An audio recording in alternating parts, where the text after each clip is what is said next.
tem tempo ainda de ter isquemia suficiente, a gente vai pensar num LACS, porque é proporcionado, né? E vamos fazer o quê? Vamos fazer um processo, além da tomografia que já foi pedida, a gente vai excluir Mimics com ela, pegar dois acessos calibrosos para pensar numa possível trombólise, se for o caso, HGT, monitorar pressão, checklist para inclusão e exclusão do paciente com doença cerebrovascular para possível trombólise e vamos monitorizar esse paciente, certo? A tomografia era normal, a Aspex permitia, então a gente fez a trombólise ainda com RTPA, porque não temos ainda o Tecneplase, tá? Então, RTPA, 0,9 mg quilo, 10% em bolos e o restante em boba infusora em 1 hora, tá?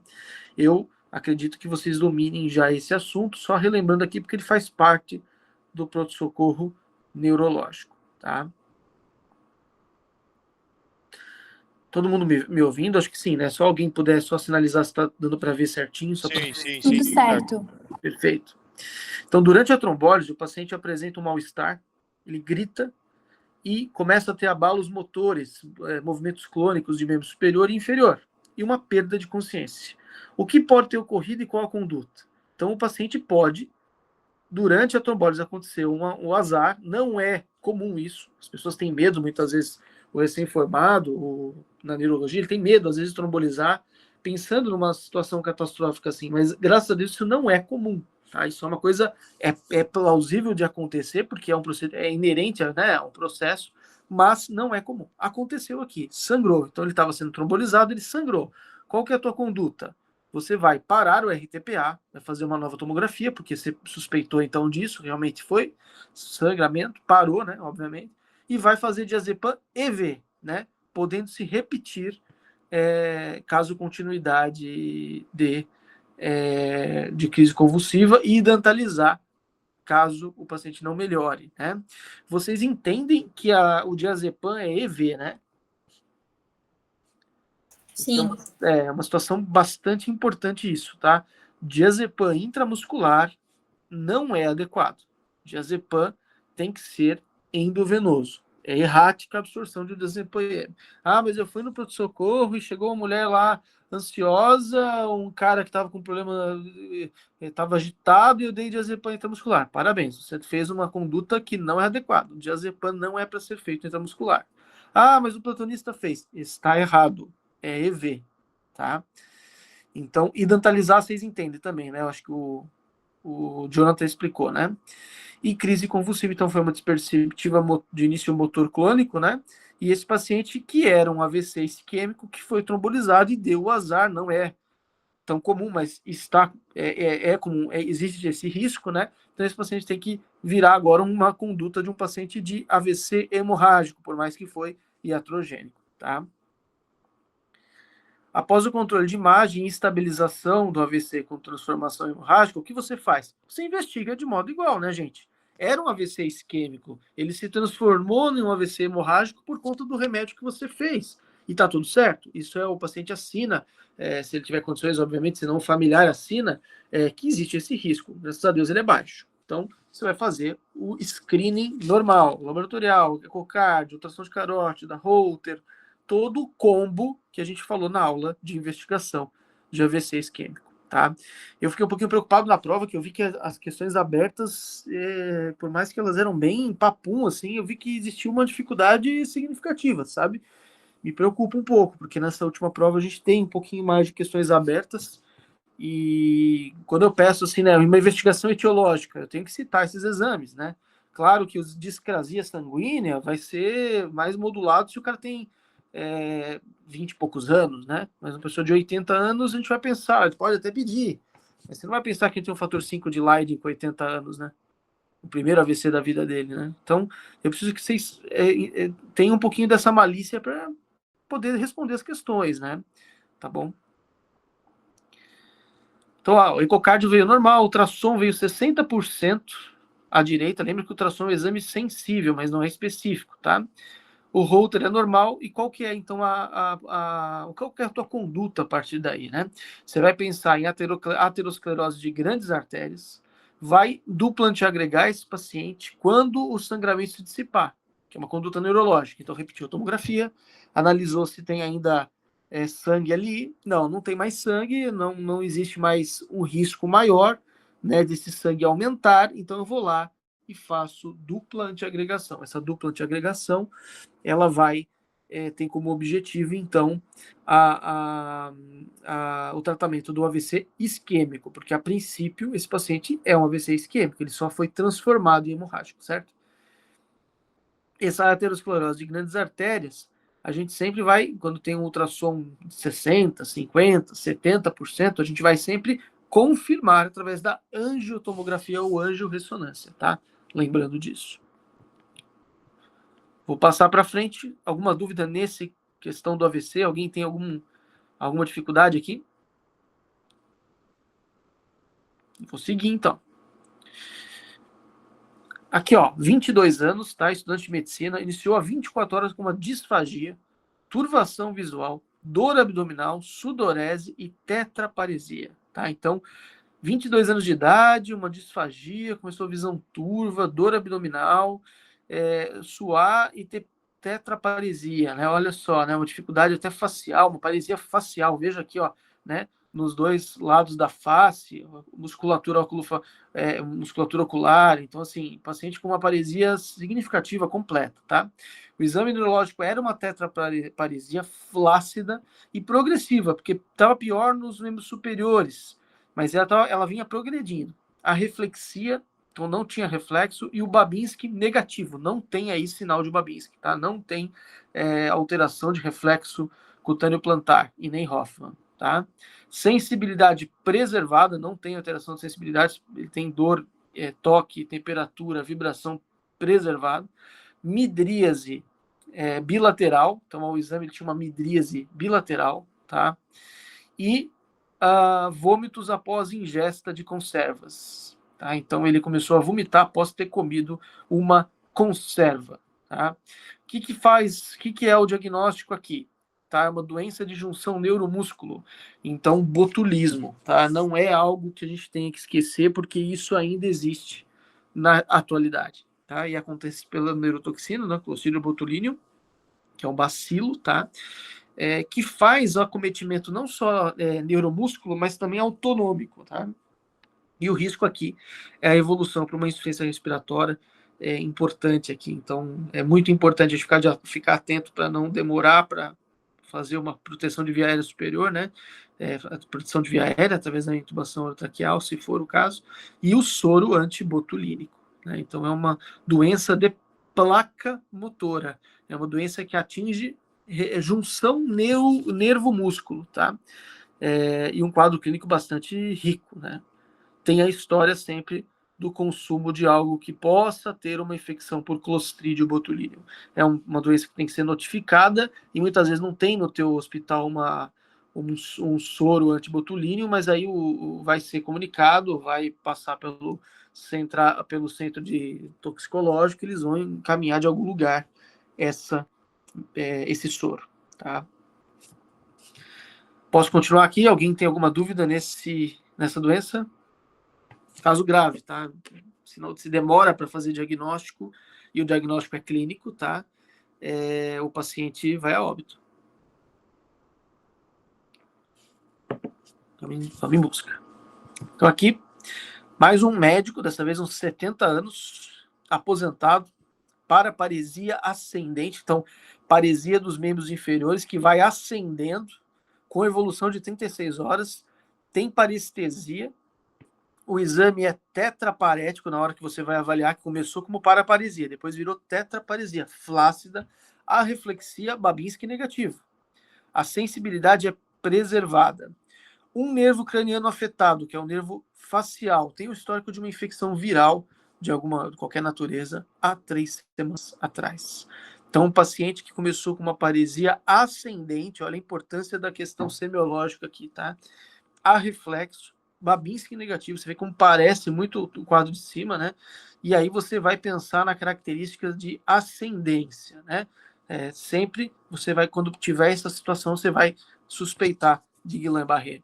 Ascendente, tetraparético, a reflexo pode fazer disfunção respiratória, paresia bulbar, o paciente fica com dificuldade na fala, dificuldade na deglutição, e aqui você tem a possibilidade, muitas vezes você vai ficar pensando, será que não é o botulismo? Você pode fazer o líquor aqui para ver se tem uma dissociação albuminocitológica, ou seja, se tem aumento proteico aqui, não tem citologia aumentada, esse paciente fecha critério clínico para síndrome de Guillain-Barré. Chegou um quadro assim, você faz o líquor, né? Claro, você pede uma tomografia antes para ver se o paciente não tem nenhuma contraposição, tem que ver se ele não usa anticoagulante, tem que ver uma série de coisas, né?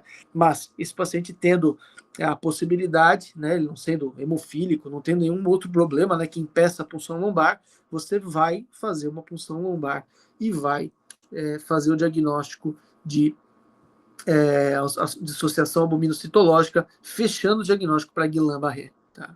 Não demore para fazer a função lombar aqui. Veio esse quadro clínico, até pode ser botulismo, mas que se prove ao contrário, Guillain-Barré é a minha investigação. Para eu pensar em botulismo, provavelmente aqui, esse carinha aqui, ele ganhou uma punção lombar, né? Provavelmente aqui, alguém pensou, é Guillain-Barré. Ah, mas tem histórico da conserva. Ah, mas será que foi da conserva? Deve ser Guillain-Barré. Vamos lá, não é assim tão, o dele não foi tão caracterizado de começar no membro inferior e subir, mas puxa, será que não é?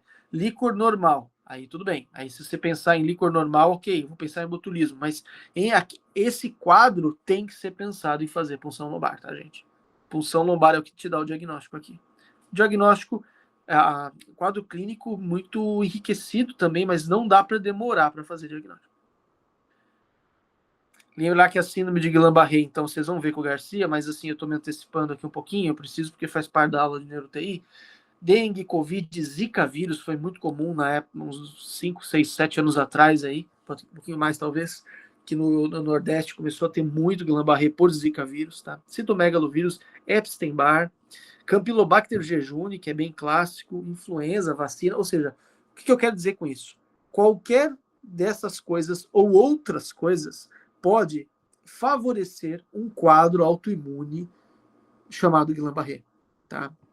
Então, você pode ter esse quadro de infecção, 5 a 10 dias depois você começa a ter sintoma, o quadro clínico fica exuberante, geralmente 3 a 4 semanas, e aí depois há uma recuperação, se você fizer o tratamento mais rápido, pode ficar sequela, pode durar e ficar crônico, o paciente ficar cronicamente com sequelas, pode também, tá? Como que é o tratamento? Imunoglobulina, 5 doses, 0,4 grama quilo, dia por 5 dias. Tá? Então, importante aí, tá? Eficácia mais comprovada em pacientes com início em 2 semanas. Então, não dá para demorar para fazer diagnóstico e também tratamento.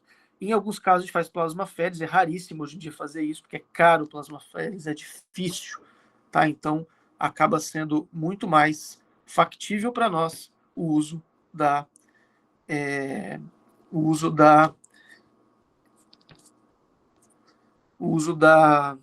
imunoglobulina humana, tá? Também não é barata, mas a plasmaféresis é um procedimento mais difícil. Dúvidas aqui? Para a gente poder prosseguir? Posso continuar? Pode continuar. Vamos lá, então. Então, uma mulher de 45 anos de idade, sem história prévia de dor de cabeça, desenvolveu cefaleia diária holocraniana em pressão, tratada com ibuprofeno. Uma semana depois, ela percebeu que sua visão estava diferente. Dor de cabeça tinha piorado e foram associados com náuseas, problemas do olhar para a esquerda, ou seja, uma dificuldade para olhar, ressonância magnética e angiorressonância e exames de sangue normais. Então, o paciente começou a desenvolver uma dificuldade de aduzir o olho, que parecia uma exotropia, ou seja, o paciente parecia ter uma exotropia no olhar quando você olha para ele, e aí iniciou a diplopia. 3 dias antes da avaliação neurológica, a dor de cabeça era extrema, com alterações de mobilidade ocular e dor ao movimento ocular também. Foi para a emergência novamente e a tomografia era normal. E quando você olha para esse paciente, ele tem essa situação aqui. Mesmo em olhar primário, você já vê que não vai, né? Você vê que tem um olho aqui totalmente comprometido. Ele não joga para deixa eu ver como é que eu vou explicar isso para você sem apontar, porque não tem como apontar aqui, né? O paciente ali, o olho direito está comprometido. Veja que ele consegue fazer todo o movimento que corresponde ao lado direito dele, tá? do paciente, tá? Olhando pelo lado do paciente. Quando você pede para ele olhar para a esquerda, o olho dele não vai, ó, tá? Não vai, tá? E aí foi feita uma nova ressonância nesse momento. Você vê que no começo pode não aparecer, por isso a importância de ficar investigando esse paciente, e apareceu alteração ali nessa parte onde está ali a obstruçãozinha ali, que você consegue ver pela seta. Consigo explicar as coisas sem apontar, mas tudo bem. Então, alteração do seio cavernoso, tá? Então, é a região do seio cavernoso onde passam vários nervos, artérias. A gente viu isso em aula, vocês precisam saber disso, tá? E o tratamento é corticoide, seguido de um curso de corticoide oral. Então, EV depois se passa para um corticoide oral. Tem que fazer avaliação, porque isso pode ser autoimune, isso pode ser uma doença fúngica, isso pode ser tolosa Hunt, que é uma doença primária, poderia ser por linfoma, poderia ser por várias situações aqui, gerando essa situação crítica aqui, tá? Na caixa de comando ali, é uma situação, é uma área muito importante, porque ela é toda revestida por parte óssea, né? Então, olha só que coisa terrível ali, a seta mostra para nós ali uma lesão infiltrativa, tá? Então, penetração de um tumor aqui nesse caso, ó, um tumor penetrando o seio cavernoso. Então, vai comprometer sistema arterial venoso e, muitas vezes, nervo, sexto nervo, ou V1, V2. Então, importante a gente entender isso. É a síndrome do seio cavernoso, entre as quais, quando a gente descarta tumor, descarta outras patologias, descarta fungo, descarta outras situações, você pode chegar ao diagnóstico presuntivo de tolosa Hunt, tá? Então tem que excluir todo o resto para a gente pensar. Claro que uma enxaqueca oftalmoplégica, que é sempre uma possibilidade, a enxaqueca aí não teria lesão do seio cavernoso, né? Aqui está como diagnóstico diferencial, tá? Poderia ser uma trombose do seio cavernoso também, tá? Então é importante que a gente entenda essa doença como algo que é grave, tá? Geralmente é um quadro grave. Tolosa Hunt é o diagnóstico de uma inflamação que começa a acontecer no seio cavernoso quando e esse paciente precisa muitas vezes receber tratamento imunossupressor, tá? Mas lembre que você precisa descartar todas as patologias mais graves, um tumor invasivo, um fungo, coisas nesse aspecto, tá? Tolosa Hunt seria o diagnóstico uma doença do exclusão, depois de você excluir outras patologias mais sérias, tá? Como, por exemplo, essa mucormicose, que é uma coisa horrível, tá, gente? É um fungo enegrecido, né? Quando você opera e tira isso aí, porque ele tem uma potencial, ele é um linfoma-like, ele tem uma ação muito parecida com o linfoma, ele é muito invasivo, ele é horrível, né? É uma coisa, ele vai invadindo tudo. Então, quando se faz uma análise da peça, ele é uma coisa extremamente escura, assim, ele é escurecido, é um fungo bem grave. Geralmente é visto isso em pacientes, claro, imunodebilitados, tá? Feminina, 67 anos, síndrome febril, apresenta um quadro em 2 meses de evolução caracterizado por febre baixa, sem predomínio de horário, com resposta a antipiréticos. Procura atendimento referindo dor de cabeça, sem uma localização específica, uma contratura do músculo trapézio, por isso decidiu usar um anti-inflamatório e um miorrelaxante. Uma semana depois, os sintomas persistem, piora a cefaleia leoloveniana, ela é diária, associada à náusea, tratada com AINES e triptanos. 10 dias depois, aqui triptano, 67 anos, né? Putz, vamos tentar evitar isso, né? O paciente usando triptano, assim, né? O triptano faz o quê? Vasoconstrição, né? 10 dias depois, referindo dor facial, relacionada com a mastigação, começou a associar a mastigação, assim, um trismo, diagnosticada com uma disfunção de ATM, tratada novamente com anti-inflamatório e relaxante muscular outra vez. Piorou o quadro, começou a dor facial mais importante, cefaleia lucraniana, náusea e um déficit visual súbito.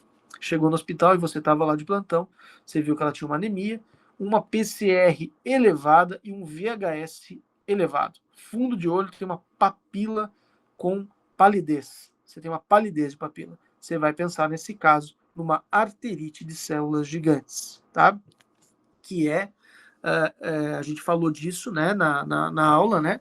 Que é uma doença de pessoa velha, né? De uma pessoa acima de 60 anos, pode ser 70, 80, pode ser 65, pode. E esse paciente tem uma manifestação sistêmica, muitas vezes é vago, tá? E o paciente pode localizar, depois de algumas semanas de dor difusa, ele localiza na têmpora, e aí você vai pensar na arterite de células gigantes, que é a arterite temporal, tá? Lembrar que esse paciente ele faz uma neurite óptica, né? Ele pode estar diante de uma neurite óptica, tá?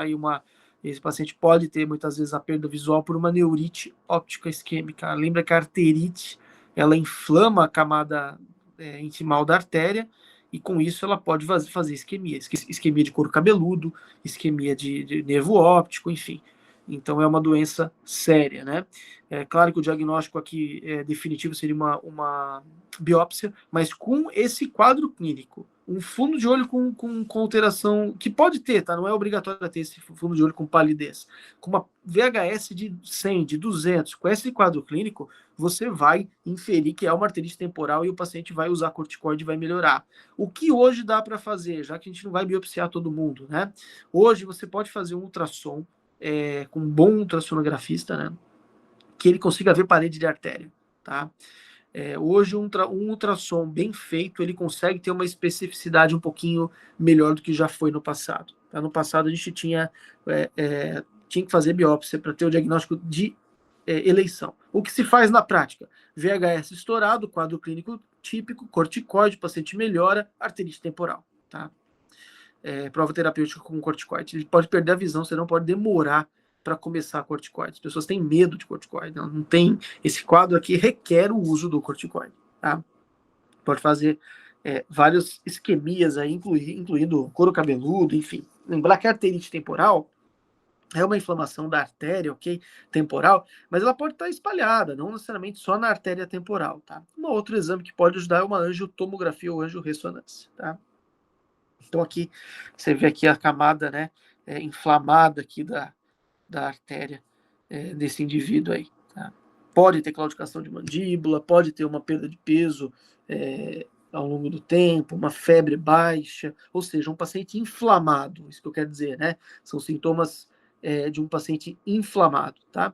E uma elevação de VHS de modo significativo. É bem importante essa análise. Tá? Então, uma vasculite. Isso aqui é a gravidade, né? Fez uma necrose de língua, necrose de couro cabeludo, paciente que ele vem, às vezes tem calibre, né? Às vezes dá para ver o calibre, né, da artéria. Então, lembrar que existe isso e não dá para bobear também. Mais um quadro, né, que é emergência, você não pode bobear. Se você tem a mínima dúvida, esse VHS veio estourado, não tem uma explicação para ter um VHS assim. Esse paciente não está com CIRS, com uma sepse, esse paciente não tem uma doença autoimune prévia, foi feito agora o diagnóstico de uma doença autoimune, que é arterite de células gigantes. A gente não gosta muito do nome arterite temporal, porque dá uma impressão para quem está aprendendo isso, que ela é exclusiva da têmpora. O paciente sente a dor ali e nos leva a pensar porque é um quadro mais prototípico, mas isso não necessariamente é região temporal, né, gente? Pegou, a paciente pode estar até com dor, quadro clínico de arterite temporal, geralmente é uma artéria calibrosa, o paciente sente dor ali, mas olha só, ele pode ter outros sintomas que não caracterizam somente na têmpora, entende? Então, o nome correto seria arterite de células gigantes. Doença de pessoa mais velha, né? A partir dos 60 anos é o mais comum, tem quadros a partir de 50, mas o comum é de 60 mais, e o paciente precisa usar corticosteroide, tá? Prevenir cegueira e tudo mais. Base da terapia, corticoterapia. Tratar agora e perguntar depois, né? A gente brinca isso porque, assim, a mínima suspeita, obviamente que eu tenho que ver se o paciente não tem nenhuma contraindicação, eu posso fazer uma ivermectina, um albendazol, para fazer uma prevenção, porque vai usar corticoterapia, mas eu não vou demorar para fazer isso aí. Ele pode perder a visão, ele pode fazer uma necrose, eu vou fazer corticosteroide e eu vou investigar na sequência. Ou eu vou fazer biópsia, ou eu vou fazer um ultrassom, porque o meu ultrassonografista é um bom ultrassonografista, eu vou pedir ultrassom de artéria temporal, para ter uma avaliação, uma artéria que é de fácil insonação, né? Consegue insonar bem, né? E a questão, eu posso fazer uma anjo, eu posso fazer uma biópsia, mas eu vou começar, deixa ele marcar para ele daqui 2 meses para ele fazer ultrassom da artéria temporal. De jeito nenhum, né? Você vai começar o corticoide agora. né? Eu não vou esperar 2 meses ele vir porque ele está com uma suspeita de artéria temporal. Isso é uma emergência, por isso que está nessa aula, tá? Então, importante o entendimento aqui, tá? A dor de cabeça, geralmente, ela é uma dor de cabeça inespecífica. O paciente, como eu falei, né, pode ser com 55 anos, mas geralmente para pessoas mais velhas, tá? É uma mudança de padrão, se ele já tiver uma dor de cabeça anterior. O diagnóstico diferencial para cefaleia persistente diária nessa faixa etária, né? Lembrando que essa dor é uma dor diferente. O paciente que tem enxaqueca, ele vai te falar, é diferente do que eu já tive, né? Porque, lógico, gente, se eu tenho uma camada muscular, né, dentro da artéria que está inflamando, é uma coisa, é uma arterite, é diferente. O tipo, o mecanismo da dor vai ser outro, né? O mecanismo que vai promover dor é outro, né? E pode, então, perder a visão. O paciente às vezes pode chegar e falar, nossa, eu acordei hoje e eu não estou mais enxergando do olho direito. Tá? Então é importante esse entendimento aqui. Dúvidas nesse caso? Posso continuar? Pode, prof. Então tá bom. Uma mulher de 67 anos apresentou uma história paroxística que afeta a sua face, né? Uma dor, né? Uma história de dor. A direita há 2 anos. Primeira vez que ela experimentou isso, ela teve isso aí, tá? Desculpa, é um homem, né? Quando ele foi se barbear, ele achou que o barbeador estava com curto-circuito. É bem típico, né? Parece uma coisa até ridícula. Nossa, que coisa ridícula. É assim, tá? É assim. Vocês vão ver isso do dia a dia. Parece assim, o cara acha que tá tendo um curto-circuito no barbeador, ou ele acha que ele teve alguma coisa que o vento dá uma sensação de choque, ele atribui ao dente, que é diário isso, né? Sempre acho, será que não é meu dente? Porque é uma dor que lembra uma caracterização de nervo mesmo, né? Por isso que é importante essa história clínica bem típica, né? Parece um curto-circuito, tá? Depois isso começou a ficar pior, começou várias vezes ao dia. O episódio começaram quando toma vento no rosto, quando vai comer, quando fala. Então, ou seja, o paciente experimentou isso e quando o passado dele ele começou a ter sintomatologia mais presente, mais grave, tá?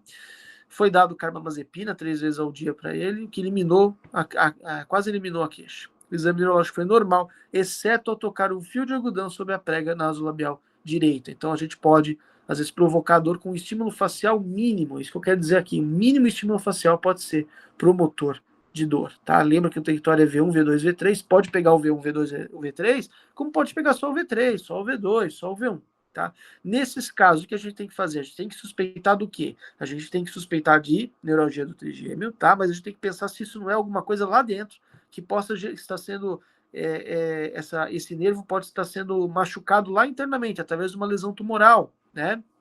Ou de um conflito nervo-vaso, um encostar da artéria no nervo, tá?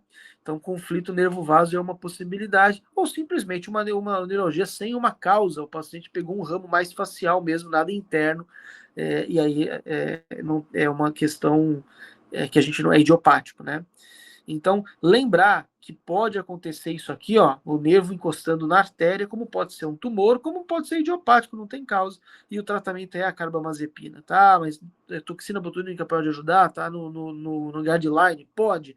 Na prática clínica, gente, eu não vejo uma eficácia tão significativa como para enxaqueca, tá? Tá nos guidelines que pode ser usado para o paciente que tem neuralgia, neurite de modo geral, pós-herpética, mesmo que seja uma neuralgia pós-herpética intercostal, a toxina botulínica ela está descrita como possibilidade. Na prática clínica, eu não vejo um resultado tão satisfatório assim, tá?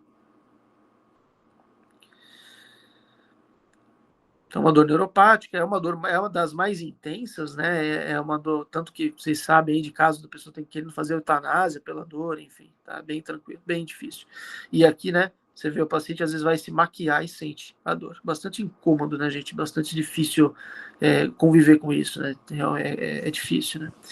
E tem, muitas vezes, o zoster, ele é um dos causadores aí. Às vezes o paciente nem faz lesão, mas ele pode fazer uma prima infecção por zoster e acaba, muitas vezes, também sendo a etiologia para a neuralgia do trigêmeo, assim como para qualquer outro tipo de neurite, né? Intercostal, por exemplo, que é bem comum a inflamação, a infecção pelo herpes zoster, e ele tem predileção, ele tem tropismo por nervo e por cérebro, né? O zoster.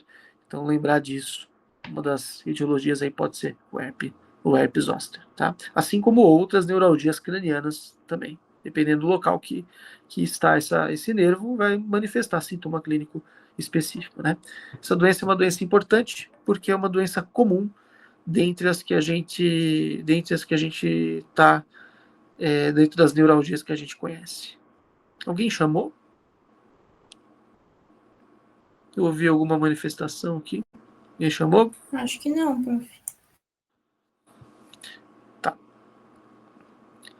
Então, primeira linha de tratamento é a carbamazepina. Importante aqui a gente entender. Dá para fazer lesão com descompressão microvascular? Dá. Efetivo? Pode ser efetivo, mas chance de sequela, de perda de sensibilidade facial é grande, né?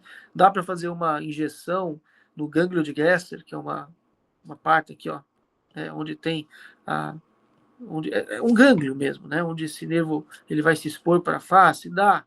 Qual que é a possibilidade de sequela? Enorme, né? Então, a gente tenta evitar, mas tem pacientes que precisam ser feitos. Aqui a toxina botulínica, né, se aplica nesses pontos aí. Lembre que o paciente tem o território V1, V2, V3.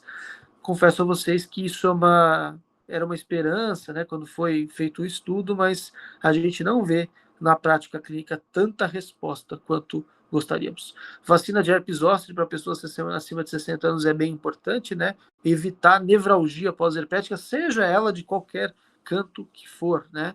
Tricíclico pode ajudar nas neuralgias? Pode, mas é muito simplório, né? Não é tão importante, não é tão eficaz assim. Tá? E aqui eu deixo aqui uma outra situação, que são neuralgias de outras partes que podem ser afetadas também. Né? Neuralgia, por exemplo, occipital, neuralgia de sétimo par, enfim. Tá? Essa neuralgia occipital é bem comum comparado com as outras, então ela é junto com a neuralgia pós-herpética, desculpa, junto com a neuralgia facial aí do nervo trigêmeo, a neuralgia occipital também ela é possível, tá? O que ela faz? Ela afeta o nervo occipital maior, que é esse nervo aqui, tá? Que vocês conseguem ver na imagem. O que a gente faz? A gente aplica faz 2 injeções com bupivacaína e corticoide, tá? Faz 2 pontos, a gente faz a camada 1/3 de distância ali dessa linha média, pegando o ponto occipital, né? A protuberância occipital a maior protuberância, né? Da região occipital, geralmente no nível, na linha média, e a gente pega a referência do lóbulo da orelha, tá? E faz no terço ali proximal ao occipito, e faz 3 centímetros para baixo um reservatório. Qual é o nosso objetivo? Lembra que isso é uma injeção, mas não é uma injeção não é uma agulha igual de toxina botulínica, que é uma coisa fina, né? É uma agulha maior, porque tem que ter uma profundidade maior ali para chegar no nervo occipital. Então a gente infunde muito próximo dele, acaba pegando um pouquinho de camada muscular, com qual objetivo de atuar nesse triângulo aqui? De fazer com que esse nervo ele consiga se desinflamar de uma forma mais efetiva. Tá? Geralmente, paciente com neuralgia de Arnold, que é o nome disso aqui, ou neuralgia occipital, esse paciente tem uma dor significativa. Quando você aperta, faz a digitopressão nessa região do ângulo do nervo occipital maior, o paciente sente um choque ali, uma dor neuropática mesmo, né? E não melhora com tratamento de enxaqueca. Muitas vezes esse paciente está sendo tratado com enxaqueca, você faz esse procedimento tem que ser muitas vezes repetido 2 vezes por ano, às vezes o paciente fica bem com uma aplicação, é muito variável, o paciente recebe, presencia uma melhora significativa.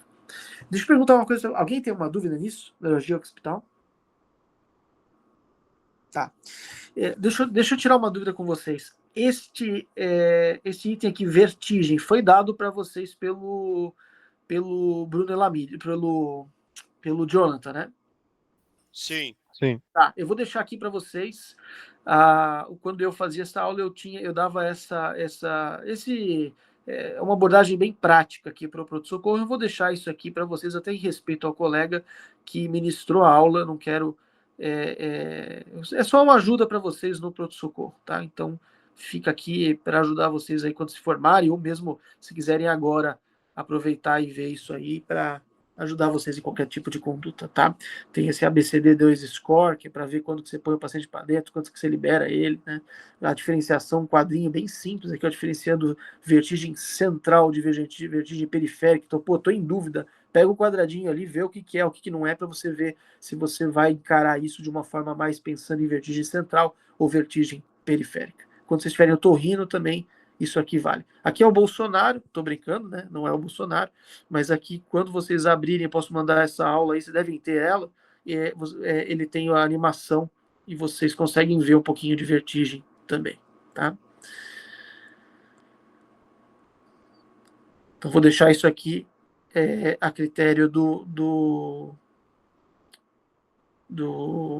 Jonathan, tá? Foi ele que deu essa aula esse ano. 59 anos, vai ao pronto-socorro. Em sua última visita ao PS, ele se queixou de dor na coluna, dorsal e uma sensação de fraqueza de membros inferiores. Então, dor com fraqueza.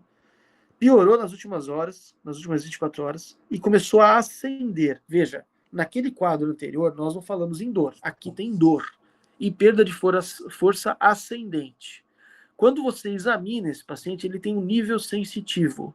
Então, ele começa a ter perda de sensibilidade de T10 para baixo e começou a ter dificuldade no esfíncter, tanto vesical quanto esfíncter anal. Então, o paciente vem com uma força importante de perda em membros inferiores, tem uma hipoestesia com nível sensitivo, hiporreflexo, porque é início, se fosse uma coisa aqui mais tardio, ele não teria hiporreflexia, ele teria hiper, mas no quadro inicial ele tem hiporreflexia. E aí você vai pensar no quê? Você vai pensar numa lesão medular, né? A gente tem nível sensitivo. Aonde? No T10, você vai pensar ali, né? E aí você faz um exame de imagem e vê isso aqui, ó. Tá? Faz um líquor, porque você pensou, será que isso aqui não é uma coisa autoimune? Será que é uma esclerose múltipla? Será que é o que será que é isso aqui, né? Ou será que é só compressivo, só entre parênteses, né? Será que foi só uma hérnia de disco que comprometeu a medula ali, né? Nesse caso aqui era realmente uma mielopatia compressiva, né? Pode ser por um tumor ósseo que está comprimindo, pode ser por uma metástase óssea, pode ser por uma hérnia de disco, enfim. O que você vai fazer? Chamar o ortopedista de coluna para fazer descompressão e pulsoterapia. Você vai jogar corticoide para esse paciente. Com qual objetivo? Desinflamar aquela área ali. A medula está pagando um pato ali, nesse caso, de forma por mielopatia compressiva. Então, nesse caso aqui, você precisa usar o corticoide para tentar evitar que ele fique com uma sequela medular. Tá? É a fase de choque medular. Nível sensitivo ainda não tem hiperreflexia, vai evoluir para hiperreflexia, né? Hiperreflexia. Então, é descompressivo porque tem alguma maçaroca lá comprimindo a medula, então chama o ortopedista de coluna e faz o corticoide para esse paciente. Novamente, antes de fazer um pulso de corticoide, você faz ivermectina e albendazol para esse paciente não ter o cometimento de possível verme que ele tem lá, isso não ter uma progressão sistêmica, enfim, então você tem que fazer, antes de você fazer pulsoterapia, você faz o comprimido de albendazol e ivermectina e depois você pulsa ele, tem que pulsar, tá? Pode ser por metástase, pode ser por câncer, lembrando que para a parte neurológica, né, medula, a gente sempre tem que pensar, né, pulmão, próstata, mama, rim, mieloma múltiplo pode fazer isso também, colo retal, tá? E muitas vezes fazem diagnóstico. Você vai lá, vê isso aqui, você fala, putz, é um tumor, o cara nem tá sabendo, ele tem uma metástase já. Ele tinha um câncer de próstata, fez uma metástase óssea em coluna. Então, às vezes, cuidar com a sensibilidade, o paciente nem sabe que ele tem um tumor, você tá vendo uma metástase, toma cuidado do jeito que você vai passar essa informação. 42 anos de história de bariátrica, apresenta de forma subaguda nas últimas semanas astenia, um mal-estar vago, acordou, tem uma paraparesia de membros inferiores. Essa paraparesia é arreflexa no primeiro momento, perda de sensibilidade tátil dolorosa. Então, perdeu sensibilidade tátil dolorosa e possui uma ataxia para caminhar com uma dificuldade na sensibilidade de sentir o solo. Ela não consegue ter a sensopercepção quando o pé toca o solo, tá? E você faz uma análise epicrítica, né, nos pés para ver se ela consegue reconhecer, ver tato epicrítico, né, que a gente discutiu isso lá na semiologia, e o paciente tem dificuldade, assim como alteração vibracional. E aí você faz uma investigação nessa paciente e ver uma lesão, pena que eu não consigo apontar aqui, mas é o máximo que eu consigo, vocês conseguem ver mais branquinho ali, é a alteração medular, né? Veja que é uma alteração medular significativa ali, e quando se põe isso no desenho, é essa região aí, chamada grácil e cuneiforme, que está acometida, né? Geralmente por uma mielite por hipovitaminose B12. A hipovitaminose B12, ela tem predileção por grácil e cuneiforme, que é responsável por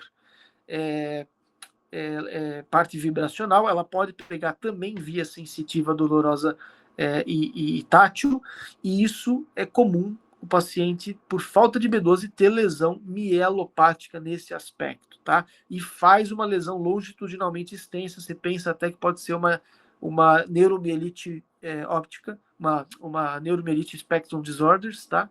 Mas você vai ver, o paciente tem uma B12, ele tem um histórico de bariátrica, então não está repondo, você faz uma mielite por hipovitaminose B12. Claro que o tratamento aqui vai ser repor e corticoide. Por quê? Porque está em choque medular, inflamou essa parte. Ah, mas inflamou por B12 baixo, é só repor. Tem que fazer corticoterapia aqui também nessa fase aguda. Ou seja, tá aqui na aula de emergência, porque você não pode demorar para fazer corticoterapia para esse indivíduo, para não ter sequela ou diminuir risco de sequela. É nesse momento que você está lá no PA que você vai tentar evitar que esse paciente tenha um destino depois de um tratamento um pouco mais complexo, mais difícil, porque você fez corticoides na fase aguda. Tá?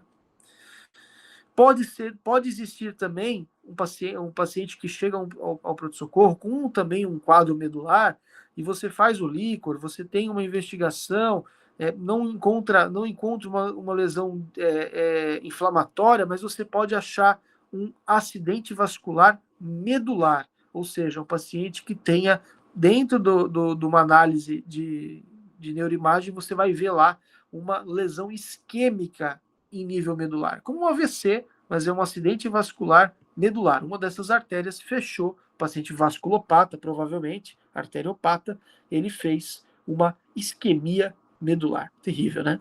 Então, aqui, um quadro de um paciente que você pensou que podia ser tudo para ser uma quadro inflamatório, uma compressiva, às vezes uma hérnia de disco comprimindo, uma metástase, mas na verdade era uma isquemia medular. Então, entra no protocolo aqui do quê? De AVC, né, gente? Vai ter investigação igual acidente vascular cerebral, acidente vascular medular, você vai investigar da mesma forma. Até porque ele tem um acidente vascular medular hoje, amanhã pode ser um AVC, né? Ele é um vasculopata. Vocês estão comigo? Alguém tem alguma dúvida? Posso continuar? Tudo certo, professor, pode continuar. Tá bom, vamos lá. Feminina, 24 anos, diminuição de sensibilidade de membros inferiores, paraparesia crural. Então, tem paraparesia, tem é um pouquinho mais à esquerda, né? Ela tem uma sensibilidade reduzida em membros inferiores. Perda de propriocepção, sensibilidade vibratória. Em membro inferior direito, ela observa a perda de sensibilidade dolorosa e térmica. Então, à esquerda ela tem uma coisa, na direita ela tem outra. Tem nível sensitivo. Você vai falar, meu Deus, que balbúrdia que é a investigação dessa paciente. Mas é medular. Eu estou vendo que tem alteração e que é medular. É uma dificuldade. De um lado sente de uma coisa, de outro lado sente outra, né? Na perna de um lado. Enfim, vou fazer ressonância e vou coletar líquor, né? E aí, você vai ver, essa paciente pode ter feito uma mielite transversa, tá? Mielite transversa, que você vai investigar se essa paciente não tem, por exemplo, uma lesão em outra área que feche um diagnóstico. Então, eu tenho uma lesão, aqui tá ruim de ver, mas uma lesão que captou contraste na medula. Ela tem sintoma medular, tá? Isso que eu quero que vocês saibam aqui, sintoma medular. Eu fiz ressonância e apareceu. Eu fiz líquor. E eu vou... Por que eu vou prosseguir a investigação? Porque se ela tiver no cérebro outras lesões, eu fecho o critério do quê? Tempo e espaço. Tempo, porque pode ter lesões antigas no cérebro, e aqui a gente tem uma lesão que é aguda, ela está captando contraste. Então, se eu tenho uma lesão que é aguda, e eu tenho lesões antigas, eu fechei tempo. E eu tenho espaços diferentes. Então, esse paciente pode fechar critério para esclerose múltipla, tá? Então, aqui, por que foi uma sintomatologia diversa, né? Porque fez uma emissecção medular. Então lembra que as vias sensitivas, vai lá na aula de semiologia, se você não lembrar disso, você vai ter via que sobe por um lado e cruza, e tem via que sobe pelo mesmo lado, né? Que não faz o cruzamento. Por isso que você vai ter sintomas diversos num membro com relação ao outro, tá? Pelas formas com que a sensibilidade ela sobe, né? Lembrar que tem que fazer pesquisa de banda oligoclonal. Então vamos supor, esse caso aqui tem uma lesão captante. Você fez crânio, ninguém entendeu nada, né? Mas é porque você está perspicaz já pensando no diagnóstico. Também tem lesão captante, ou seja, tem lesão em espaço, mas não tem no tempo. O que você faz para tentar fechar o diagnóstico? Você faz BOC, banda oligoclonal. Ela substitui o termo de tempo. Então, se não tiver no tempo e eu fizer o BOC e o BOC for positivo, é esclerose múltipla, tá? Então, lembrar disso. Esse paciente, então, ele tem um termo semiológico, que é uma lesão em Bros-Sequard, que vai ter essas sintomatologias aqui, ó, contralateral, perda de força e temperatura, ipsilateral, motor, vibração e propriocepção. É óbvio, gente, porque vai afetar uma hemimedula. Então, só você saber o que sobe aqui, o que sobe ali, o que cruza lá, você vai ter uma sintomatologia bem diversa aqui, de um lado ao outro, tá? E sempre com um nível sensitivo, tá? É bastante exuberante, é bastante enriquecido esse quadro clínico, justamente porque a gente tem, né? Só relembrando aqui facilmente para vocês, aqui, ó, sensação tátil, né? Como que ela sobe, né? A sensação espinotalâmico lateral, dor e temperatura, ela cruza, né? Então, essas informações já dá para ver por que vai ter um lado de um sintoma, no outro sintoma, tá? Lembrando aqui, ó, que aqui é dor e temperatura, né? Lembra que dor e temperatura cruza, né? Ele sobe cruzado, tá? Espinotalâmico lateral, põe o termômetro e o dreno de tórax lá, lembra? Se alguém lembrar, vai lembrar que é espinotalâmico lateral. Tá? E poderia ser assim, ó, ter um sintoma medular e uma baita de uma lesão. Olha isso aqui, ó, tá até tumefeita essa medula, né? Olha só que absurdo, né? Ficou uma salsicha ali, né? Incrível, né? O que será que é? Será que é uma mielopatia inflamatória, infecciosa? Poderia ser infeccioso. O líquor vai ajudar. Pode ser desmielinizante? Nossa, se for desmielinizante aqui, é bem grave. Ou é um ADEM, não sei se vocês tiveram aula disso, ou um NMO, Neuromielite Optic Spectrum Disorders, tá? Como agir? Não sei o que é, mas eu vou ter que pulsar esse paciente com corticoterapia, né? Faz a ivermectina e albendazol antes e pulsa essa criatura, tá? Ah, eu vou ter que fazer líquor com acoporina, com BOC, com ressonância de crânio, porque se tiver uma lesão no crânio me ajuda a pensar no que é isso aqui, tá valendo. Peço no líquor uma investigação para ver algum tipo de vírus, porque os vírus podem fazer mielite por vírus, mielite viral, né? Então é importante. Será que é neuromielite óptica? Será que é MS, né? MS, uma lesão longitudinalmente extensa, assim, fica difícil, tá? Não é impossível, mas fica, tá? Então eu quero que vocês entendam que existe as inflamatórias, pode existir paraneoplásico, pode ser sarcoidose, que vai fazendo um cometimento proliferativo ali, infecções de qualquer natureza, tem que lembrar que existe, né? Dengue, varicela zoster, herpes, citomegalovírus faz bastante, tem que sempre dosar, pesquisar isso aqui, né? E esse paciente pode ter uma lesão do tipo esclerose ou neuromielite óptica. Então o que eu quero de vocês aqui, ó? Tem compressão medular nível sensitivo? Então lá, tem compressão, tumor, hematoma, hérnia, chama a neurocirurgia e pulsa. Não tem. Está inflamado? Tem pleocitose no líquor, ou seja, predomínio proteico, né? Alteração de cunho proteico /celular, né? Ou contraste na ressonância. Se tem isso, você vai pulsar também. Não tem alteração no líquor, não tem característica inflamada. Esse paciente não tem isso, tá? Eu preciso, então, pensar, será que não é actínico? Ou seja, o paciente está fazendo radioterapia e queimou ali por uma questão da própria caracterização, né, da radioterapia atuando ali. Será que é um quadro de um infarto espinhal? A ressonância vai ajudar a pensar num AVC, entre parênteses aqui, né, entre aspas, aqui, né, AVC, acidente vascular cerebral, é AVM aqui, né, acidente vascular medular. Será que é uma malformação arteriovenosa? Então, você pensar um pouquinho, né, no que você, como que você poderia levar esse quadro aqui, tá? Lembrar disso aqui para você tomar as condutas, né? Ah, não fiquei com dúvida e pulsei mesmo assim. Ok, não vai ter nenhum malefício para o paciente, mas não pulsar o paciente vai ter problema, tá? Esse paciente pode ter problema se você não pulsar ele. Eu vou partir para a próxima. Alguma dúvida?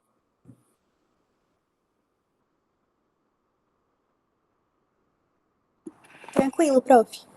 Ninguém tem dúvida, não é possível. Vocês devem estar assistindo Ana Maria Braga, alguma coisa assim, e eu tô aqui falando, não é possível. Ninguém tem dúvida? Tá bom, então vamos em frente. Ó, isso aqui eu já falei, eu já coloquei para vocês, é um remember só, tá? 2 pessoas na emergência, uma com agitação, dor de cabeça importante, acordou na madrugada com dor, bastante irritado, nervoso no pronto-socorro, tem característica desautonômica. Gente, por que é importante eu repetir aqui, né? Parece repetitivo, mas assim, ó, erraram na prova de umas formas significativas, assim, sabe? Isso aqui é tratamento agudo, ó. Tratamento agudo. Eu não mexi em nada, eu peguei o slide e joguei aqui, ó. Tratamento agudo, tá? É oxigênio. Mas não é isso aqui, não é preventivo. Você põe preventivo na prova e bota oxigênio? Não é. Vai ficar usando oxigênio de modo preventivo? Não, né? É um tratamento agudo, tá? Sumatriptano nasal, se encontrar, ou subcutâneo também pode ajudar no paciente com cefaleia trigêmino autonômica. Essas são as possibilidades de radiação de dor ou de manifestação de dor do paciente trigêmino autonômico vascular, tá? E o paciente secundário, lá que era a esposa, que estava com dor, era uma dor bem característica de enxaqueca, você vai evitar, né? Não vai dar tramal e morfina e codeína, não vai fazer isso, e vai tomar as condutas não preventivas, tratamento agudo de antiemético, hidratação, de pirona, cetoprofeno, sumatriptano, se houver possibilidade, e reavaliar o paciente uma hora. Quando que eu vou pedir exame, né? Lembrar do SNOOP, tá? Vocês lembram disso também, lembrar desse mnemônico aí.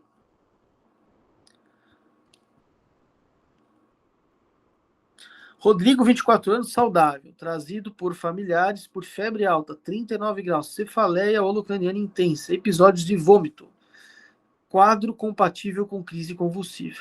Ao exame, possui rigidez de nuca, sinal meningo-radicular. Maria, 77 anos, portadora de neoplasia maligna, apresenta cefaleia intensa, occipital e múltiplos episódios de vômito.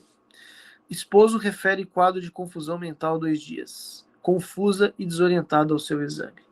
Joana, 44 anos, saudável previamente, tá? Não é um paciente que tinha uma patologia de base. 48 horas com quadro de torpor, mancha roxa pelo corpo e febre elevada, sem doenças pregressas. Lesões características do quadro, tá? Então, lembrar de meningite, né? Lembrar de fazer imagem antes do líquor, coletar o líquor e não atrasar, é um mantra também, tempo é cérebro também na meningite, não atrasar antibiótico terapia, tá? Quanto mais cedo instituído antibiótico terapia, mais a gente consegue agir de forma ao paciente não ter sequela, tá? Então, coletar culturas, hemocultura, iniciar antibiótico, isolamento desse paciente quando você não tem ainda a informação de que patologia ele tá, e líquor, né? O líquor fundamental aqui, né?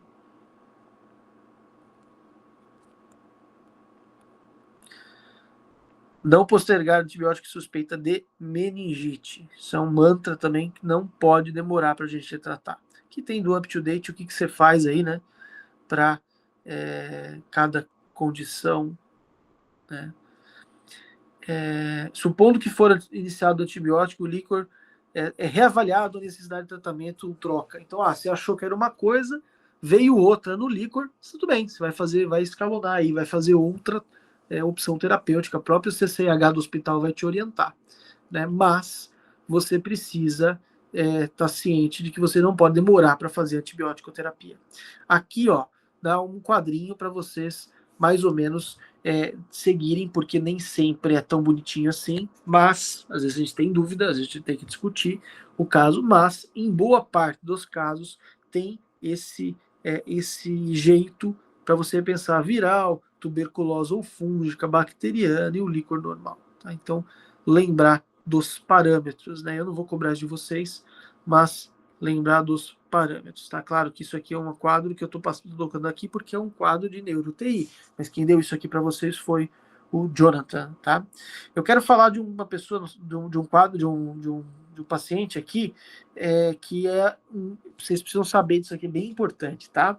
Então imagina você está no hospital, chega uma pessoa de 24 anos, trazida pelo noivo, que refere que a paciente acordou no meio da madrugada, agitada, falando frase desconexa, agressiva, não tinha bebido na noite anterior, tá? E tentou morder o companheiro. O exame físico só foi possível após a mesma ser contida. Era extrema agitação e alterações de comportamento. O olhar vago, por meses, levantava a mão com faces de dor, mas não conseguia responder ao comando do examinador. E durante o procedimento da tentativa de conter essa pessoa, ela tenta morder as pessoas. Aí você fala, você está exagerando? É assim, é uma coisa visceral, tá? O paciente parece um Walking Dead, é um negócio, é absurdo. Jovem, você pensa que a pessoa está com um surto psicótico, ou alcoolizada, ou drogada. A pessoa tenta morder o examinador.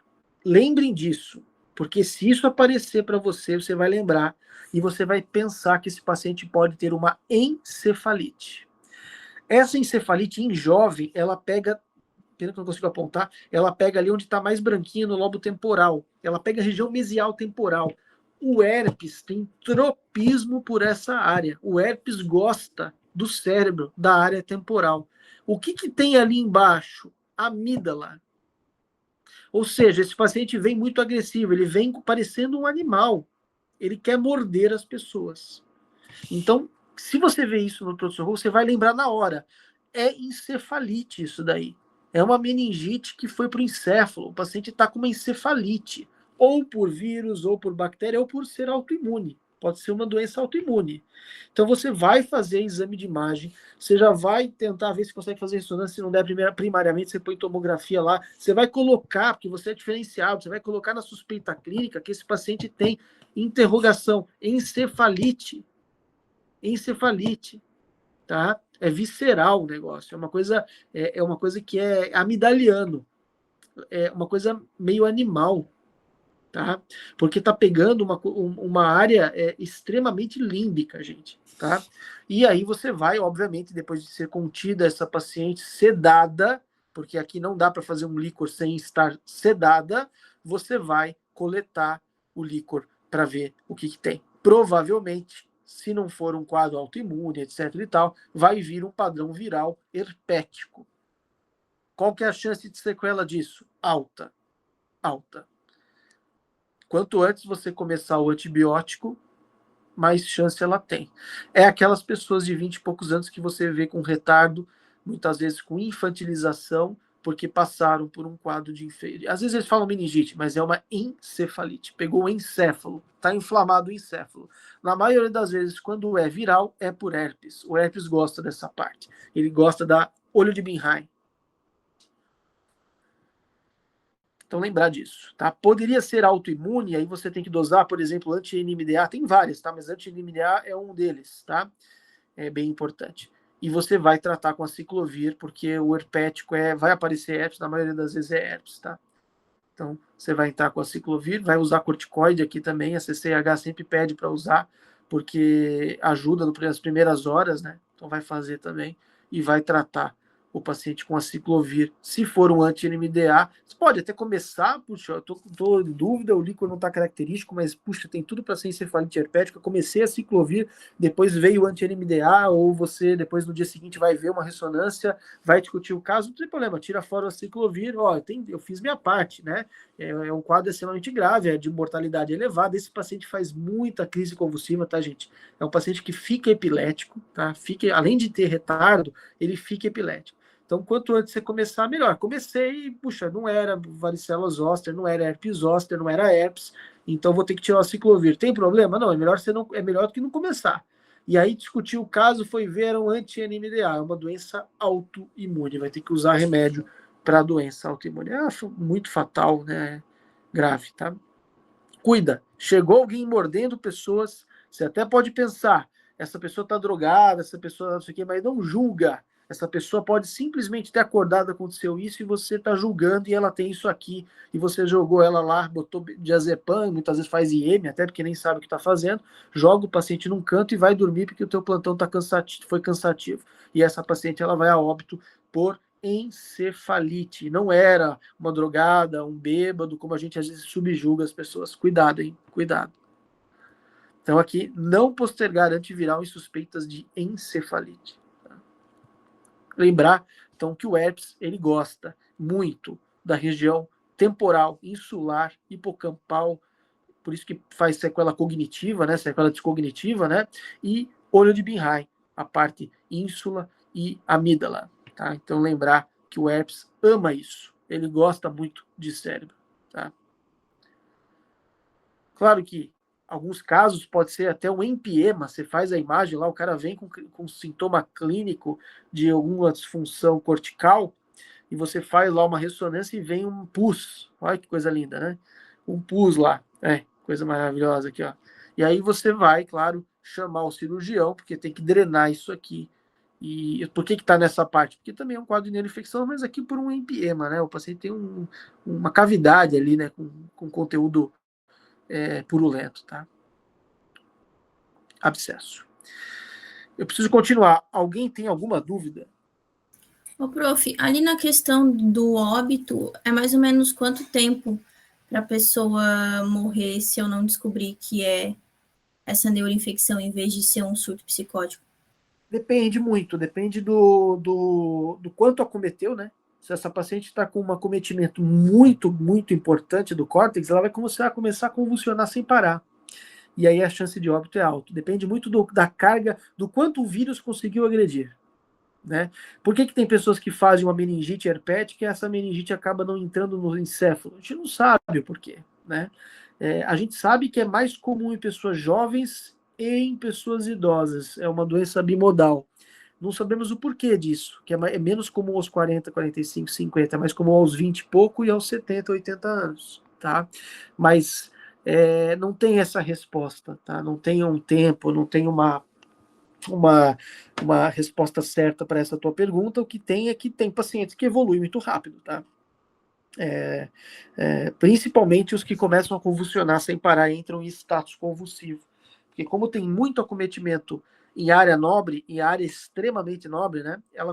A chance de convulsão aqui é muito grande. Às vezes nem convulsiona, aquela status convulsivo, sabe? Ou status não convulsivo, que o paciente fica no estágio de alteração elétrica cerebral contínua. Isso vai deteriorar ele muito, de forma muito significativa. Não tem muito por falar. Sim, esse paciente recebe, dependendo do quadro clínico na chegada, você pode fazer de modo até preventivo a fenitoína, tá? Você pode fazer sim. Aqui o negócio é vocês se lembrarem da pessoa que morde, sabe? Porque é visceral, gente, é assim, tá? Não estou exagerando. Vai para a imagem sugerindo assim, encefalite, interrogação. O radiologista vai ver lá e vai falar, viu, precisa fazer ressonância, porque me parece encefalite. Aí você aproveita que ela está sedada para fazer o exame, coleta o líquor. Né? Começa antiviral, mesmo que, puxa, não, acho que não deve ser autoimune, não importa. Começa antiviral, até vira o resultado. Faz né? Coloca o corticoide no padrão, como é um padrão inflamatório, tem que fazer uma dose de corticoide e assim vai, né? Então é a rotina de um atendimento no paciente encefalítico. Tá? Vocês não tiveram isso? Não, prof. Tipo, bem superficial, digamos. Tá. Então lembrar do paciente mordedor, tá? Você tá na emergência, olha que maravilha, né? Você vai trabalhar lá. Daqui a pouco vai ser a sua vez, tá? Se der tudo certo, né? Vai dar. Esperamos que vocês peguem uma medicina melhor aí, porque tá complicado, né? Eu já Achei que não iria ver isso tão cedo, mas já vejo o médico com dificuldade de encontrar plantão. Me preocupa bastante isso. 40 anos, chega a emergência referindo durante a atividade sexual uma dor de 25 minutos, uma cefaleia extremamente intensa, holocraniana, a pior da sua vida, chegando a perder a consciência por alguns minutos. É a pior dor súbita. Teve perda de consciência. Esse paciente tem 40 anos, a tomografia é normal. O que eu vou fazer? Não vou fazer nada? Vai sim, vai fazer o líquor, prova de 3 tubos. Aí eu vou perguntar na prova, qual é a conduta? Explique. Aí você vai explicar por que é 3 tubos. Você não vai falar só coletar líquor. Você vai falar que é coleta dos 3 tubos. Por quê? Porque se eu não coletar, se eu fizer um acidente de punção, eu não vou saber se é sangue ou não. Então eu tenho que ter enumerado esses 3. Vamos supor, saiu sangue nos 3. Será sangue mesmo na cisterna, que ainda não apresenta aqui para você ver, só dá dando para ver na coleta licórica? Ou será que foi um erro de punção seu que não conseguiu puncionar de forma plena? Então é importante para nós que você colete 3 tubos, tá? Coletou 3 tubos, veio sanguinolento, o paciente tem uma HSA, né? HSA, hemorragia na subaracnoide, tá? Abaixo da aracnoide. Então, suspeita de HSA, faz tomografia, alterou a arteriografia cerebral para ver onde é que está o aneurisma, para poder clipar, para poder fazer o tratamento endovascular. Tomografia normal, você faz punção lombar. Veio realmente a prova dos 3 tubos alterado, veio hemorrágico, chama para fazer arteriografia. E se a punção veio normal, você vai rever o diagnóstico, vai pensar em outras coisas. Lembrando que isso aqui, né?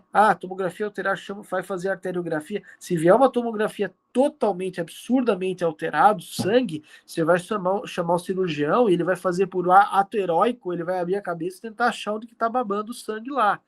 Muitas vezes não dá tempo de fazer arteriografia, tá? Então, se vier uma tomografia muito alterada, geralmente o paciente já chega em coma, nem vai dar para fazer arteriografia, vai ter que ser no heroísmo, abrir o crânio do vivente e tentar achar onde está babando o sangue lá, tá? É uma coisa, a chance de mortalidade é no teto. Então, se a tomo vem normal, a gente tem chance. Se a tomo vem um pouquinho alterada, a gente tem chance. Se ela vem totalmente alterada, a situação é bastante complicada. A chance de óbito é muito alta. Então, lembrando que poderia ser assim, né? Sangramento, o spider, né? Que a gente pega aqui, né? É o desenho do polígono, tá? Então, a tomografia de crânio, líquor, como eu falei, necessidade, então, de tratamento ou clipar ou por arteriografia, se for um sangramento pequeno, o neurocirurgião consegue ir lá e fazer um tratamento endovascular por dentro da artéria, vai lá, coloca os córions e salva este paciente. Você tem que saber as escalas de avaliação, lembrar que existe, né? Então, Fischer 1, 2, 3 e 4, lembrar que o 4 é sempre o mais grave, né? Tem até chance de ventriculomegalia, e a Hunt-Hess é o sintoma clínico, né? O grau 5, por exemplo, é em coma, descerebrando, moribundo, já caquexia já completa, esse paciente vai evoluir para óbito, né? Muito grave, né? Mas tem o grau 1, o grau 2. Por que tem que saber isso aqui? Porque tem que ligar para o neurocirurgião e falar, olha, é um grau 3 de Hunt-Hess e um Fischer 2, Fischer 3. Ele sabe como agir a partir desse momento que você precisa de uma avaliação dele. E se você falar, eu acho que tem, não acha não, tem que falar o Hunt-Hess e o Fischer para que você possa. Pode até não saber de cor, mas você pega essa escalinha aqui e fala, olha, cidadão, é um grau 3 de Hunt-Hess e um Fischer 2, ou Fischer 3. Se for um grau 5 e 4, ele vai falar, olha, infelizmente a chance é muito, muito complicada, avisa a família, eu vou até ir para o hospital, mas eu não tenho muito o que fazer, porque é um caso gravíssimo. Então, o cara tem 90 anos, grau 5 de Hunt-Hess com grau 4 de Fischer, ninguém vai abordar esse paciente, né? Então, é importante essa escala de avaliação para você saber passar o caso, até para você transferir o paciente, que aí vem uma emergência, vem uma ambulância avançada, transmitir, se você souber dar, eu acho que tem, a tomografia não tem nada, eu estou achando que não vai ajudar no processo desse paciente. Lembrar que a gente tem que fazer, eu falei isso para vocês, né, de vasoespasmo, o paciente tem 4 a 14 dias o risco, né, e condutas para o vasoespasmos que a gente viu durante a aula, tá? Vamos prosseguir aqui para não ficarmos sem apresentar tudo. Então, assim, ó, a vovó veio, teus netos trouxeram ela, observam que ela caiu, está machucada no braço esquerdo, ela caiu há cerca de uns 4 dias e hoje ficou mais confusinha, ficou mais estranha, tá um pouquinho diferente, tá diferente, não conseguiu dormir, ficou um pouquinho agressiva. Então, caiu há 4, 5 dias e começou a ficar com um comportamento inadequado com os dias sucessivos. Você faz a tomografia e você vê isso aqui, ó. O que aconteceu, né?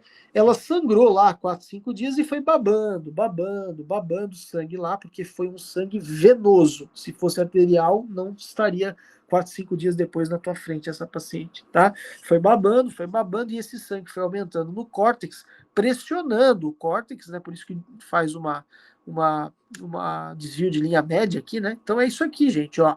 Tá vazando, babando sangue venoso ali, tá? Que fez essa paciente procurar o hospital 4 a 5 dias depois.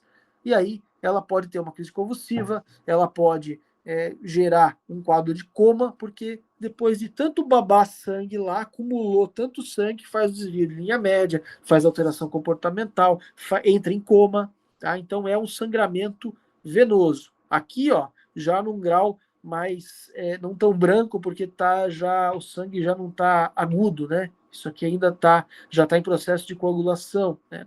Então, esse paciente aqui, ele tem um hematoma subdural, tá? Se fosse epidural, ela iria na hora para o hospital, porque é um sangue arterial. Isso aqui é uma coisa que vai expandindo, o paciente entra em coma. É muito rápido. O subdural, principalmente no vovozinho que tem atrofia no córtex, vai babando um pouquinho mais. Esse sangue vai espirrando lentamente ali até chegar um momento que, mesmo ele tendo atrofia cerebral, esse sangue vai entremear e vai gerar comprometimento do córtex. O epidural, ou intracerebral, que também tem, que é o sangramento geralmente por rompimento aneurismático ou por uma malformação arteriovenosa que sangrou, ou própria isquemia com transformação hemorrágica, também é arterial e grave, tá? Extradural, epidural, subdural, tá? Então, hematoma extradural, né? E o hematoma subdural aqui. Lembrar que o extradural, ele é o quê? Ele é extradural ou epidural, mesmo termo, né? O mesmo sinônimo, né? Ele é arterial, é grave. Olha só a diferença aqui, né? Ó. É imediato. Hospital imediato. Tem que abrir, senão vai a óbito. Epidural, subdural. Aqui a parte epilética, eu vou deixar porque vocês estiveram com o Jonathan. Lembrar que diazepam não se faz IM. Ah, mas eu fui dar plantão na minha cidade lá e o cara lá fez intramuscular. Você pode mandar ele ler. Está errado. É diazepam EV. Se fizer diazepam IM, é o atestar burrice. Não faça. Não tem sentido lógico. Ah, mas tá estressado, o paciente eu vou fazer. Não. Pode até fazer midazolam intramuscular, mas diazepam tu não pode fazer. Não tem sentido, tá?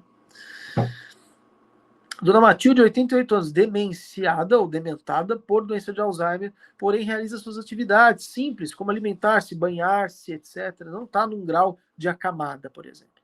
Quadro súbito, o paciente inicia com períodos oscilatórios de alteração de comportamento, atenção, agitação, agressividade. Então ela é uma paciente que tem demência, mas é boazinha, quietinha, consegue fazer as coisas dela, faz uma refeição simples, não tem mais uma capacidade, por exemplo, de ir ao banco, mas tem uma vida, assiste a novelinha, tá tudo certo.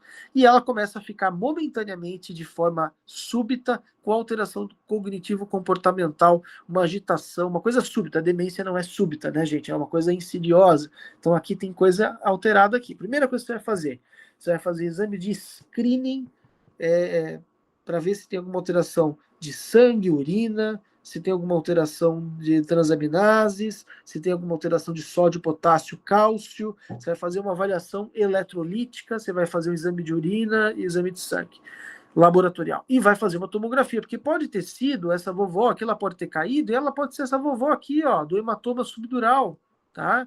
Ela pode ser essa vovozinha aqui, ó, que caiu e agora ela tá confusa, tá? Mas ela pode ser uma paciente que tá com sódio alterado, com potássio alterado, e ela fez um delírio, tá? Que é um quadro agudo por alguma alteração. No caso aqui, por hiponatremia e infecção de urina. Então, tem que ser corrigido essas alterações, e é um paciente que nem neurológico gente, é um paciente proclínico, tá? Mas você vai ver isso no hospital o tempo todo, e a dificuldade que as pessoas têm de entender o que é um delírio, ainda mais quando é sobreposto a um paciente que tenha um quadro demenciado. Então chega na família e pergunta como que ela é em casa. Não, ela tem uma demência, doutor, mas ela tem uma fase leve. Não já vai batendo, é da demência, ela piorou. Não existe isso, não é assim, tá? Faz screening, depois ela volta com quadro de sepse. Faz screening, faz avaliação. Delírio é uma coisa, demência é outra, tá? Todo dia, o tempo todo, nesse momento, tem alguém no pronto-socorro com delírio. José, 59 anos, admitido com quadro de confusão mental súbita, oftalmoplegia, terceiro para a direita e sexto à esquerda. Olha que loucura. Plegia ocular, ataxia, irritabilidade, desconforto abdominal e etilismo pesado.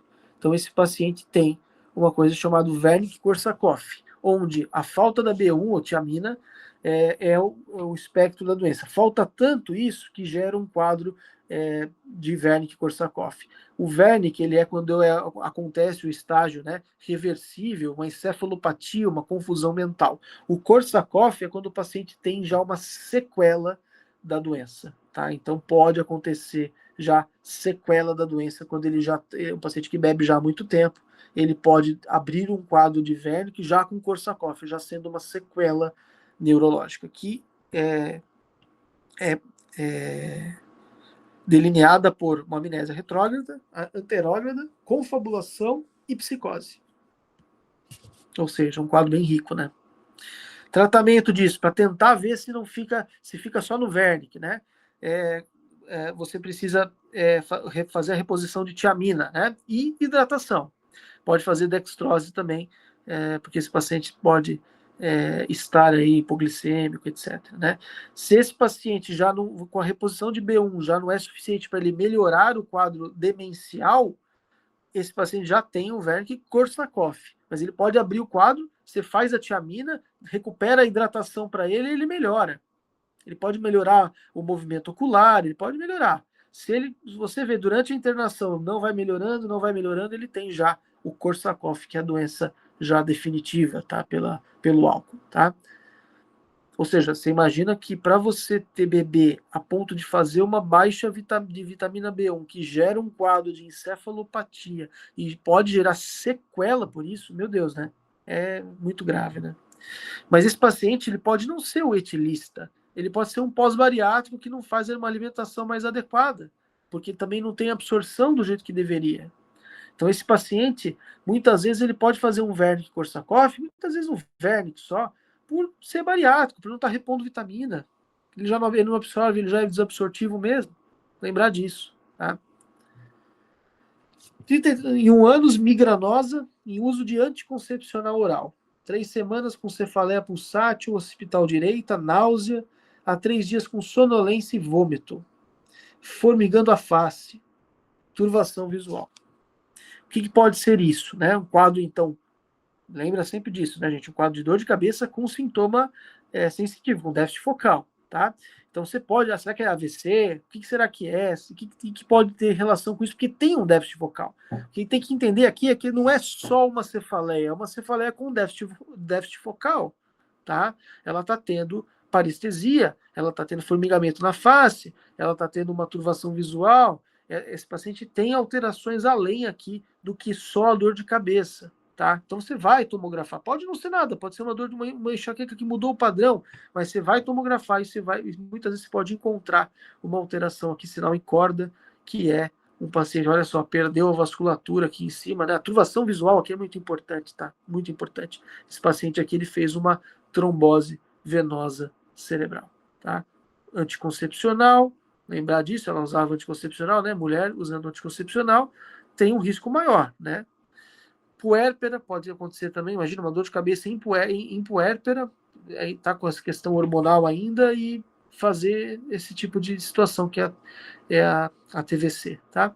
O paciente com discrasia sanguínea, os pacientes com neoplasias podem fazer isso, ficam mais com sangue mais não tão coagulável, algum paciente que faz terapia hormonal, esses chips aí maravilhosos, que muita gente usa, né? Uma maravilha. E também, durante o Covid, nós tivemos bastante trombose venosa cerebral, aumentou em 25% os casos de trombose venosa. Foi bastante complexo, tudo conta da coagulabilidade, né? Então, lembrar disso, tá? Acabou. Eu tinha deixado eu acho que eu peguei a aula que eu fiz para vocês e dei a aula anterior, porque eu tinha deixado um recado aqui. Mas, enfim, eu desejo tudo de melhor para vocês. Dúvidas? Temos 13 pessoas aí